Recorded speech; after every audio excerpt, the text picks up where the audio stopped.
So the area, notice how throughout the week we've been climbing.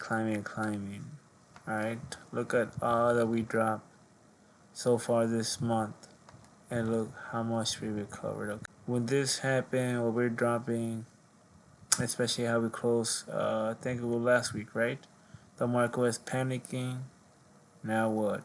Now as this data is coming out, they're feeling more comfortable to see what's really what the Fed is gonna end up making their decision on next week, because we have interest rate decision coming up. The month to pay attention to is from it's August, from right here. So then the next area to pay attention to. Notice how close we are to the all-time high area. Alright, here's the all-time high. We got up here. But what you really gotta pay attention to is the monthly. Where we close the monthly, that's our goal. So that's our goal. Let's go down to the weekly to see what week we gotta pay attention to now to hold. So we smashed through this one today pretty much. And this is the prior month where we end up closing it, right? Yeah, that's where we end up closing this month, which doesn't make sense because, but okay. So now the area to pay attention to is between this week and this month right here, but I'll go as slow as this and I'll put an alarm. So now when I go to daily, so now I know it's between these two that I gotta hold. One more between this. So I'm trying to see what kind of support do I have underneath here on the daily wise in case we go down. We got this section right here. As you can see, if you follow, you got right here. And you got right here as it shoots up our struggles. And then it comes down this region. So this is the area that I want to pay attention to. So pretty much is this right here. Is this weekly area. Yeah, this weekly area right here. We're about to smash through a foundation right here. This is the main area for this right here. If you notice, it's crossing this area where it's at right now. If you really want to see where the foundation is, this right here. And either the entry is telling you, hey, this is your target if we come back down and have bad news. Wish we aren't going to go all the way down, but that's just telling you in the bigger picture. 12-hour candle. See how that's the foundation? So, if we rally throughout the night, this is going to be our next stop right here. It's weekly. Or that's a monthly, the weekly high, right? Yeah, the weekly high. So what I'm gonna do is I'm gonna note them. Oh, we're right there too. Which one was it? The first monthly right here. So this week's goal. Pretty much, we want to close the week above or right underneath this to still be more bullish for the next week. So since it's a weekly line. And this is normal, but I was like, yeah, it's too early, buddy. It's too early, and you did that shit. You tried to pull that shit yesterday. So notice yesterday I was mentioning. So let's go to yesterday. Wait, green the second hour, 3-hour candle. Nope, none there. Alrighty then. We're gonna have a hard time breaking through these right here. They're gonna act like resistance. And you see as it went up, it started acting like resistance and having a hard time passing there. And as we got closer to 11:45, 12:30, we're gonna continue going back up. So say if we did fall, to pay attention to 3 or 4. So all the emotions and everything we gather up at 5:30. But what this was telling me right here, this was telling you how much this day was important, because notice how even when it was a crucial time, which was right here, notice how that 11:45, 12:30, this 11 and 12. So 11 and 12 and 1, right? Notice how the push, but notice how much it kept going down. So you'd be thinking, okay, they're gonna come back down, go down here 1, and then go down 2 and fall throughout the night. But again, so the fact that your most important areas to pay attention to 11:45 at nighttime, especially during these times, 11:45, and if the move doesn't happen by then, there's gonna be a trickery right there, because it's mostly gonna flip on you or it's waiting for something. Because the fact that we get them to look how high they went, barely right here, and again because of this resistance, goes back down the same area, doesn't go all the way down here, closes right here. So the fact it closed right here is still bullish, and again, resistance, comes back down. That's still bullishness.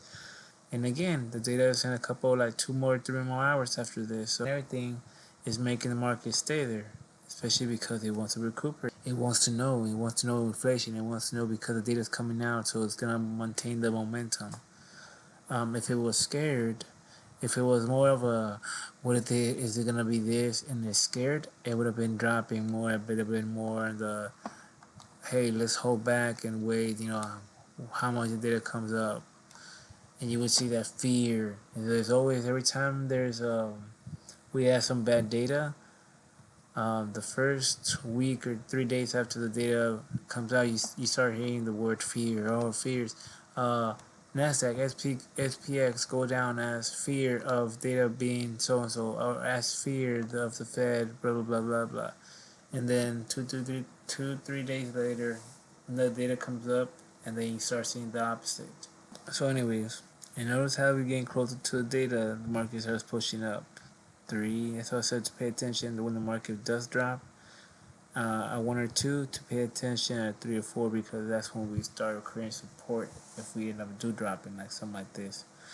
So the 3, 4, and then here comes finally 5, right?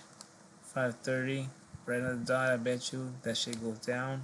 But something I was paying attention to was like, alright, look, it's bad data, quote unquote.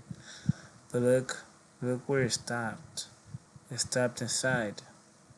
And even the next 15 minutes, it stopped inside. Even the next one stopped inside. Okay, so yeah, so it's getting bad. 6:30, right? 6:30. But look, at 6:30 is this week. If it was bad news, the move should have been like this long one, like this. Should have been down here, and then went faster on down. The fact that the data came out, but it's still maintaining the box. Then the data came out to the public, but the public right at 6:44, which was just 15 minutes after the data, ended up flipping. Just the fact that right there, how it flipped, and not just a fucking regular flip. It was all the way back inside the key area, which I showed in my screenshot in my short. So I sent my screenshot to my friend at 5:30 in the morning. So hey, this is a screen. This is a key area. So just pay attention to that. And he knows what I mean. The key area. All right. So anyway, notice how it's not just a light push. Normally when it's a fake out, it'll be this. It'll do this. Get inside here. Reject. Come back down. But keep on going. Yeah, went back in, but it had that retention. You want to wait till you're 7:45, 8:30 again. Because if this wasn't the move, remember we closed at 6. So the fact that it's 6 close inside, but then it fell, but then 15 minutes later, 45 minutes later recuperated, that's still bullish because we would have saw the trend already right there before that. A little bit of shot down somewhere here and then come back up and barely to here type of thing, maybe wick. I'll go back in here. Anyways, not just that, but then we come to your 8:30, your last hope, of like, hey, it's about to end. And it doesn't have to be 8:30 on the dot. It could be 8:30, 8:35, but in that range from 7:45 to 8:45, if you want to see it that way. The fact that 8:45 and then 9, because another thing you gotta remember, we closed at 10, a 4 candle at 10. So if this was the drop, and think about it, you got 15 minutes for this. You got 1 hour for this 4 candle to close. Then you're gonna maintain it. Then after doing this fake out, because people went on the buy here, you're gonna maintain this fake out, and then now you're gonna take these suckers down with you. But you don't. You go back up, which signals to me bullishness. You go back inside, and then this time fight all the way through it. And there you go. Money. You can go on my screenshot and I send the screenshot. And then this is what I want. This is what I want. Because I think it's too early and it's the last day. Now we can pay attention to 11:45, 12:30. We close the day down here. So I told them we're going to close the day here. But I guess we actually closed it right here, which is still good. Now what we want is, let's see the key area to focus on. We close at 8, so it's gonna be a hard area pass. So we have a lot of 12-hour candles here. So you see, you have a whatnot box right here, 3 candle box. So when and if this 4-hour candle does drop, when it comes back up, I can catch it here for a buy. But just in case, let me see if I find any other boxes besides that one. And I'm gonna do it red, so I know it's a 4 candle. And I'm gonna do the inside green, that we can tell the difference. So what I could see is we can come down here, create support in this region, and then go back up, try one time, or we're gonna break this support area at 11:45, 12:30, and then drop throughout this region. See how what time we're here. Most likely we're here early because the data tomorrow, you guys, is really not. We have it till 7, I think. Yeah, till 7, and it is important. You have to do with deflation, so it is important, and consumer too. Yeah, consumers too. So that matters. But it's till 7, so we might have a drop throughout the night, especially because we're way too close to the all-time high area, to the monthly all-time high too. So yeah, we'll see how we're looking at 11:45. Seeing how it's very volatile, as you can see, there's no really structure to it. The only structure that we have is this 4 candle here that you see actually has some structure to it. So again, the only way to catch hold of this will be getting it around this time. So we might just end up dropping throughout the night, testing these regions here. So I might have to step out on this one because we gotta wait and see, I guess. I'll do an update with the shorts. But again, the area that we gotta pay attention to is this right here, 5,595 and 5,601.5 right here. And if we do drop this area, we're gonna most likely hold right here. If we do drop this region right here, we're gonna come down here, create support here, and then go back up. If we break this support right here, this is gonna act like a support inside this box. And it's gonna go back up. Or it's gonna break this, touch it here, and then try to work your way back through it. I wanna say 12:15. I'll do a short at 12:15. Also, something to pay attention to in this trend line. We have a trend right here. Even if the 45-minute candle is breaking this, and the last 15:10, we want to see it breaking above here, so the next one can go back up. Otherwise, if we break this, it's already telling me that we're losing this trend, and we're most likely gonna start breaking, and it's most likely gonna start happening at around 45, 12 o'clock or so. If not, we're gonna respect this, go back up here, close here at 2. Stay close attention to what you see. Even the 15-minute candle, the cushion is telling you, hey, this is a cushion. This is what we need to maintain to still go back up. Otherwise, if the cushion was down here, it'll be okay for it.